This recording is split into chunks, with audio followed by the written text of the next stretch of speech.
Welcome to my new video. എൻ്റെ ശരിക്കുള്ള കല്യാണം നടന്നതെന്നും കാട്ടി ഞാൻ ഒരുപാട് സന്തോഷിക്കുന്നത് ഇവിടെ ഗുരുവായൂരപ്പൻ്റെ മുന്നിൽ വന്ന് മാലയിട്ടപ്പോഴാണ്.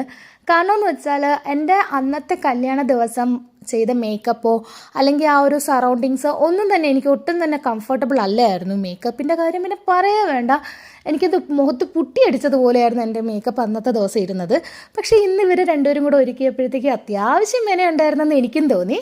ഒരുപാട് ഓർണമെൻറ്റ്സോ അങ്ങനെയൊന്നും ഇല്ലാതെ ജസ്റ്റ് ഒരു ലൈറ്റ് വെഡ്ഡിങ് ആയിട്ടായിരുന്നു ഇതിനകത്തുണ്ടായിരുന്നത്. അപ്പോൾ ഞങ്ങൾ അമ്പലത്തിലേക്ക് വന്നിട്ട് റെസിപ്റ്റ് എടുത്തു. 750 രൂപ എന്തോ ആയിരുന്നു റെസിപ്റ്റിൻ്റെ ചാർജ് വന്നത്. അപ്പോൾ ഞങ്ങൾ താലി ചാർത്തലില്ലാത്തത് കൊണ്ടും മാലയിടൽ മാത്രമുള്ളത് കൊണ്ടും അവിടുത്തെ പോറ്റി പറഞ്ഞെന്ന് വെച്ചാൽ മാല ഇട്ടതിന് ശേഷമാണെങ്കിലും ഭഗവാനെ ചെന്ന് കണ്ടാൽ മതി, യാതൊരു കുഴപ്പമില്ല.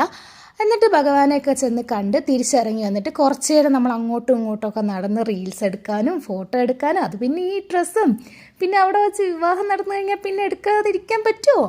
അപ്പോൾ അതൊക്കെ കഴിഞ്ഞതിന് ശേഷം വൈകിട്ടായപ്പോൾ ഞങ്ങൾ തിരിച്ചു പോകാനുള്ള രീതിയിലായിരുന്നു. അപ്പോൾ വന്നപ്പോഴത്തേക്ക് ഇവിടെ ഒരു ആന നിൽക്കുന്നത് കണ്ടുകൊണ്ട് ഞങ്ങൾ പോയി ചെന്ന് പഴം വാങ്ങിച്ചുകൊണ്ട് വന്നു. പക്ഷേ പട്ടാളക്കാരനായ എൻ്റെ ഭർത്താവിന് ഇത്രയും പേടിയായിരുന്നു എന്ന് ഞാൻ പിന്നീടാണ് മനസ്സിലാക്കിയത്. എന്നതിന് ശേഷം ഞങ്ങൾ കുറച്ച് ചിപ്സും അവിടുത്തെ അല്ലറ ചില്ലറ കുറച്ച് ഫുഡ് ഐറ്റംസൊക്കെ വാങ്ങിച്ചിട്ട് ഞങ്ങൾ സന്തോഷമായിട്ട് തിരിച്ചു വന്നു. അപ്പോൾ ഇത്രയേ ഉള്ളൂ ഇന്നത്തെ വീഡിയോ. സബ്സ്ക്രൈബ് ചെയ്യാൻ മറക്കല്ലേ, ലൈക്ക് ചെയ്യാനും. Bye bye.